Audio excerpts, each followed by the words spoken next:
La mitad de su vida seguía siendo lineal y le tocaron estos cambios. ¿Qué le va a pasar a nuestros hijos? Va a llegar un punto, si llegabas con salud al 2030 y tantos y con $1 millón, ibas a poder decidir cuándo morirte. Yo creo que la ciencia se tiene que descubrir y que tiene que avanzar. No podemos tener los ojos tapados. Debe haber una manera más inteligente de hacerlo. Y esto lo digo no porque hayamos sido geniales nosotros, porque cuántas ideas hay allí en la calle, cosas que están hechas porque así nos acostumbramos, que urgen de alguien simplista que fuera de la industria diga, no habrá una manera más inteligente de hacerlo. Esto es Equilibrio Empresarial. Hablaremos de técnicas de motivación y consejos para tener una mejor salud física y mental. Yo soy José Antonio Rivera y podrás encontrarme en mis redes sociales como José Antonio Rivera B. Sígueme porque juntos la vamos a romper. Hola a todos, bienvenidos a un episodio de Equilibrio Empresarial. Hoy tengo de invitado un gran amigo desde hace mucho tiempo, que es conocido obviamente de todos los poblanos, Carlos Anaya, el CEO, presidente de Kigo Parquimóvil y fundador, ¿no? Así es. Entonces, Carlos, bienvenido a este espacio, tu espacio.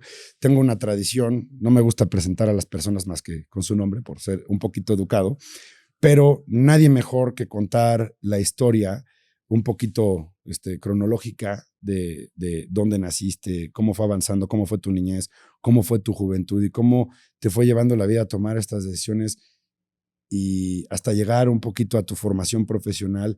¿Por qué etapas pasaste? Platícanos un poquito de ti y ahí veo si te voy interrumpiendo o algo, claro, Carlos. Venga. No, la verdad, súper emocionado porque, digo, en alguna ocasión he tenido la oportunidad de platicar en algún podcast tal, pero me llena de orgullo que es un podcast poblano, que es de un amigo, que es de un amigo de la infancia y platicamos ahorita, antes de empezar, cómo ya nos está empezando a tocar ser protagonistas, ¿no? Antes éramos los espectadores de los podcasts, de las cosas, y ahora te toca a ti entrevistarme y esto es apasionante. Y además nos toca en una época sumamente particular, ¿no? Y ahí empiezo un poco. Pues tengo 40 años, ¿no? Estoy casado, tengo 4 hijos, pero pues me voy un poco al pasado. Soy poblano, nací en Puebla, pero por circunstancias familiares, mi papá dedicado al servicio público, nos tocó viajar por muchas partes de la República, ¿no? Entonces, eso creo que me marcó y a mí y a mis hermanos particularmente en una capacidad como de adaptación y de desapego, porque yo viví en Mexicali, en Tijuana, en Los Ángeles, en Ciudad Juárez, en Chihuahua, en Guadalajara, en México, en Puebla. Entonces, imagínate que cada 3, 4 años te decían, bueno, pues ya nos vamos, ¿no? Y tú, espérate, a ver, mis amigos, mis compañeros, mimis, y todo cambiaba. Lo único que no cambiaba era tu familia. Y creo que eso lo has visto en estos años. Somos una familia muy unida, ¿no? Sí. Yo creo que mucho por eso, porque nos tocó siempre ser como el muégano que se iba moviendo. Justamente mi etapa de secundaria prepa la viví en Guadalajara. Y en Guadalajara, la verdad es una ciudad increíble, una sociedad muy padre. Pero pues tuve que empezar a tomar esas decisiones difíciles, ¿no? Que te generan esa ansiedad en la prepa de qué voy a estudiar, ¿no? Y fuimos en el México. Yo fui en el México antes y me acuerdo mucho, seguro te tocó a ti también, que te hablaban de la vocación, ¿no? Y decían, vocación viene del latín vocare y significa llamado, ¿no? Entonces, y yo era el único güey que decía, a mí no me llama nadie, o sea, ¿no? Sí. Tema que además, ¿cómo desde chicos te empiezan a jugar con eso? Y yo quisiera ser muy cuidadoso con mis hijos. O sea, esto de que sientes el llamado, espérate, o sea, yo creo más en las decisiones. Hay que tomar una decisión, ¿qué te gusta? ¿En qué crees? Y a eso te vas a meter, porque si no le echas la culpa a algo tercero. Puede ser religioso o puede ser espiritista. ¿Qué edad estuviste en el Instituto México? Me perdí. ¿Estuviste en Guadalajara, secundaria y prepa? Sí, yo estuve en el Instituto de México hasta primero secundaria. Ok. Es que el Instituto México del profe Toño, los que estuvimos por ahí, él, si alguien sabe de vocación y de llamado en la vida es él, ¿no? Claro. Que iba para sacerdote y a los 10 años terminó saliéndose y formando una familia y dedicándose a la educación. Entonces yo creo que por eso marca demasiado. Claro, a ver, bueno, y yo tengo un hermano que yo sé que tú quieres mucho, que estuvo en el seminario, entró, salió, ¿no? Tato, y hoy está casado felizmente, vive en Washington. Y es chistoso este juego de la vocación. Y yo lo veo en él y lo veo en mí mismo. Al final es tomar decisiones, o sea, y llevar las decisiones hasta sus últimas consecuencias, ¿no? Entonces, cuento un poco esto porque en la prepa, pues yo no sentía claramente el llamado a ningún lado y pues tomé la decisión de estudiar Derecho. Y más que por ser abogado, porque descubrí en ese momento muy incipientemente que mi vocación, y eso creo que lo sigue siendo, es la de generar impacto, la de ayudar a muchos, la de... que yo creía que además esa era la de todos. Y he descubierto que no, que mucha gente tiene otro tipo de vocaciones, ¿no? Y a veces los juzgabas. Oye, ¿por qué no haces más? ¿Por qué no estás más activo socialmente? ¿Por qué no has fundado nada? ¿Qué te llamaba de la atención del derecho? A ver, porque todos los que estudiamos derecho, yo también soy abogado, tenemos algo de servidor público, tenemos algo de querer participar en elección, pero también tenemos un cierto tema de responsabilidad social. Bueno, los que yo conozco y los que comparten valores conmigo. Claro. ¿A ti qué te llamaba la atención? Bueno, y voy a completar. Y también tenemos algo de odio a las matemáticas, ¿no? También, O sea, obvio. Hasta que te das cuenta que de todas maneras necesitas llevar exacto, en la vida, ¿no? Pero dices, ya, estudié Derecho, me libré de todo eso y no es cierto. Sí.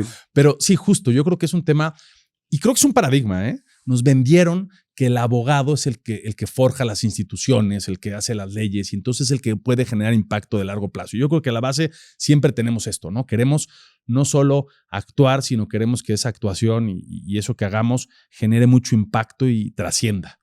Y yo creo que un poco por eso estudié Derecho, ¿no? O sea, y bueno, leí la historia, me acuerdo, para mí fue determinante. Hay un libro de Taylor Cadwell que se llama La columna de hierro, que es la historia de Marco Tulio Cicerón. Y, claro. O sea, todos en algún momento nos enamoramos de Flavia, ¿no? A ver, ese libro me lo dio Tato en tercero o segundo de prepa.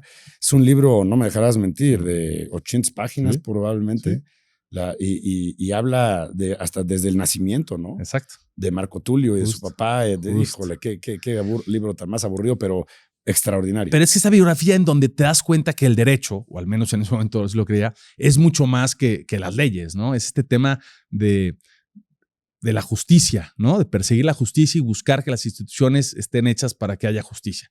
Tristemente, en lugares como nuestro país y Latinoamérica en general, pues a veces los juzgados son lo más lejano a ello, ¿no? Claro. Y bueno, es parte de lo que hay que cambiar y la responsabilidad que tenemos que tener. Pero bueno, tomo mi decisión de estudiar Derecho justo por esto, porque quiero dedicarme probablemente a la política, ¿no? Y pues me dijeron que ese es el camino y creo en este tema de la justicia y creo en este tema de hacer mucho por México. Me voy a estudiar a la Ciudad de México. Y por primera vez, aunque todos estos movimientos habían sido de muchas ciudades, pero con la familia, pues me separo de la familia porque ellos se quedan en Guadalajara y entonces me voy a estudiar. Estudio en la Ciudad de México. Me doy cuenta muy rápido, la verdad, de que el ejercicio del derecho no iba a ser lo mío. Empiezo a chocar un tanto, no sé si te pasó a ti, pero con algunos compañeros que sí están hechos más al litigio y tal. A mí se me hace sumamente ¿A dónde estudiaste? Cuadrado. Estudié el primer año en la Libre de Derecho y luego me cambié a la UP. Y sí pasé, ¿no? Porque dicen que la carrera de Derecho en la UP dura 6 años. 1 en la Libre y 5. A mí sí me revalidaron porque sí pasé el año, pero descubrí que no era lo mío. La Libre de Derecho es mucho para litigar. Y en la UP conocí un derecho más corporativo, más Pero bueno, de todos modos, al tercer año me di cuenta de que no iba a ejercer el derecho y estuve a punto de dejar la carrera. O sea, decir, esto no es lo mío. Me puse a trabajar y justo me vine a Puebla a trabajar con un tío en una maquila textil. Y ahí empecé a descubrir lo que era la empresa. Lo que pasa es que pues, yo no vengo de familia empresaria. O sea, papá, buen consultor, buen funcionario público, pero como tal empresa en la familia no había. Esta figura de la marca. Yo lo veo ahora con mis hijos, ¿no? Que son más orgullosos de ver en el edificio de Kiwi, de Parquimóvil. Yo eso no lo viví, ¿no? Tenía otro tipo de orgullos. O sea, para mí, pues que la oposición ganara en Baja California y tal, yo era más grillo en ese sentido, ¿no? Y te das cuenta de que todos somos producto mucho de nuestras circunstancias y lo que vamos viviendo. Para no hacerte cuento largo, termino Derecho, lo termino incluso en la UPAEP aquí, lo termino en una carrera abierta, dicen, pero pues tengo que acabar la carrera. Y trabajando en esta maquila, me llega la oportunidad. Fíjate, yo llevaba lo que eran los proyectos especiales. O sea, llegué a abrir como una nueva área, una maquila que iba muy bien. Maquilaba ropa de BCBG, de Max Asria, ¿no? Las más felices eran mi hermana y mamá, ¿no? Sí.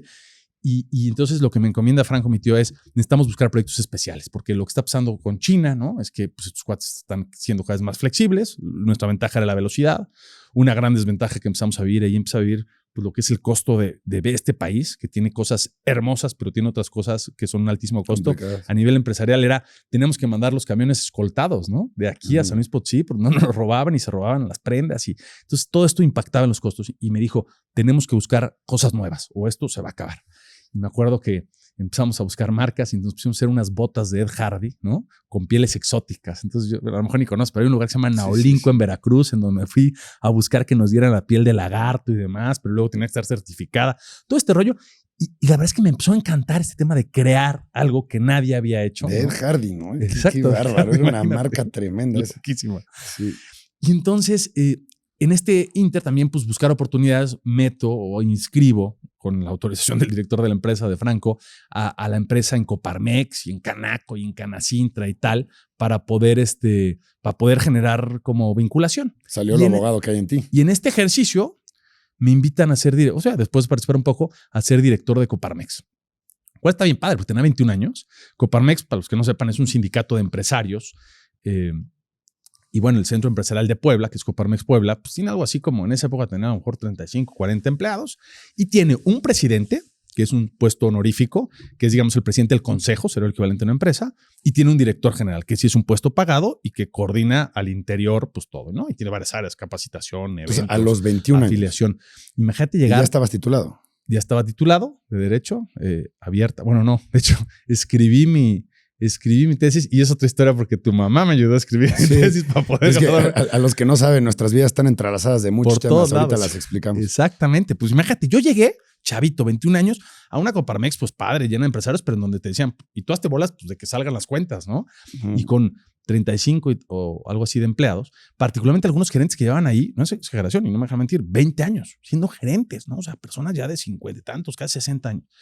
Y llega a decirles que eres su jefe, ¿no? Y bien con todas las ganas y hacer el chiquito de la mesa y con ideas y con pasión. Y tópate con pared con 20,000 cosas, ¿no? Entonces, la verdad es que... ¿Cómo te recibieron estas gentes adultas? Mira, gente muy buena, ¿no?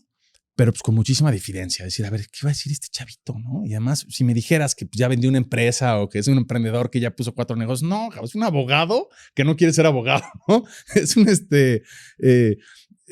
trabaja en una maquila textil haciendo proyectos nuevos y ahora nos cae aquí, pues ¿de qué se trata, no? Pero bueno, yo creo que mucho del haber estudiado Derecho, de tener estructura y todo, empezó a ayudar. Y gente buena que me fui encontrando, ¿no? Y ahí es donde, en una circunstancia, estoy buscando como a una subdirección, alguien ejecutivo que me dé autoridad y me topo con tu mamá, ¿no? Que en ese momento ella quería más bien dedicarse como a generar networking empresarial y le dije, oye, ayúdame, ¿no? Y la verdad que fue un gran apoyo, o sea, me dio como esa solidez, esa madurez, eso además es una dama, ¿no? Nos ayudaba muchísimo en el tema, pues imagínate con tanto empresario, los eventos y demás, pues era by the book. Hicimos un gran equipo, estuve 2 años ahí y fíjate, ahí pasó una cosa bien interesante. Gracias a Dios hicimos buen trabajo. Y entonces me invitaron a irme a Coparmex Nacional, ¿no? Estos son centros empresariales que hay en todo el país y hay una Coparmex Nacional. No de director general, pero sí director de centros empresariales, que era como, pues con el jefe, ¿no? O sea, en mi camino ejecutivo, si era lo que tenía que ser, era el siguiente paso para después poder ir ser director nacional, una cosa así. Y tuve que tomar una decisión importante en mi vida, y creo que fue de las que te van marcando, que fue, está padrísimo, eres un chavito, tienes 22 años, puedes irte a México, pero ¿quieres ser ejecutivo? O sea, era tomar ese camino en donde pues, era ser empleado de muy buen nivel, ¿no? Probablemente después lo que tiene padre este tipo de organizaciones es que hay muchos empresarios y te jalan, ¿no? Entonces alguien dice, oye, pues este chavo me gusta y se lo lleva a una empresa, pero era hacer ese camino. Y al mismo tiempo, de estas cosas que tomar decisiones implica tener opciones, y gracias a Dios tuve opciones, me llegó la invitación para ir a estudiar una maestría en ciencia política en Italia, ¿no? 2 años en las cumbres de la Toscana, a las afueras de Florencia, en Greve Chianti. Y pues al final entenderás que tomé, digo, y hay una vorágine de cosas, ¿no? Tenía una novia, ¿no? Ya bastante estable, pues era un director y tal. Y dile que te vas a ir 2 años a las colinas de la Toscana a estudiar ciencia política porque tú crees en que México tiene que cambiar y todo este rollo. Sí, pues por supuesto que Italia tampoco es el ejemplo máximo, ¿no? Exacto. Pero bien interesante, el proyecto me gustaba mucho y tenemos esa parte de como abogados del humanismo, porque la tesis de esta universidad que sigue ahí y creo que va bien fue... después del medievo, ¿no? Del oscurantismo, de este momento trágico de la humanidad, surge en las colinas de la Toscana el Renacimiento, el humanismo, ¿no? Lo que es básicamente eso, voltear a ver al hombre, poner al hombre en el centro de las instituciones, de las estructuras, y entonces surge desde el arte, ¿no? Con los Medici y bueno, todos Da Vinci, etcétera. Sí, todos los, en la literatura, Miguel Ángel. Más Miguel Ángel. Entonces, y en la política. Entonces era como esta idea de arquitectura. El mundo se lo está llevando a la fregada, ¿no? O sea, estoy hablando hace 15 años, que creo que se lo sigue llevando en muchas cosas. Algo tiene que pasar, entonces agarren a jóvenes de todo el mundo. De hecho, la característica era que éramos 50 y por estatuto tenían que estar representados más de 40 países, ¿no? O sea, se podían repetir muy poquitos. Y júntenlos en un full immersion, ¿no? Viviendo ahí en un campus, a que empiecen a pensar y estudiar política, ¿no? Y el primer reto era vive en en dormitorios, ¿no? Con congaleses y vietnamitas y ruso y entiéndeles, ¿no? Y te das cuenta de que hay muchas cosas que siempre decimos que es muy fácil, ¿no? Por ejemplo, la democracia. La democracia ha vuelto pues como ya un estereotipo, ¿no? Todo es democracia, hay que ser democráticos. Y te das cuenta que en la vida eres poco democrático. O sea, en la práctica, nuestra vida diaria es poco democrática. Tú eres director y tomas decisiones, escuchas, pero tomas decisiones. Con tus cuates, vas a ir al cine en la secundaria y tal, y pues democráticamente se ponen de acuerdo en qué película ver. ¿No te gusta qué película van a ver? Pues entonces no entro al cine. O sea, entonces la verdad es que nuestra vida y nuestro crecer no es democrático, y un día nos dan una INE, ¿no? Y nos dicen, pero el país se va a regir de manera democrática, elijan a sus gobernantes. Y luego te das cuenta pues, de que el que no le gusta cierra la reforma y luego después de muchos intentos te gobierna y luego viene un relajo. Y lo que pasa es que somos seres poco democráticos a los cuales nos han dicho que la clave de respuesta de nuestra vida es la democracia. Entonces es como querer meter un círculo en un cuadrado, ¿no?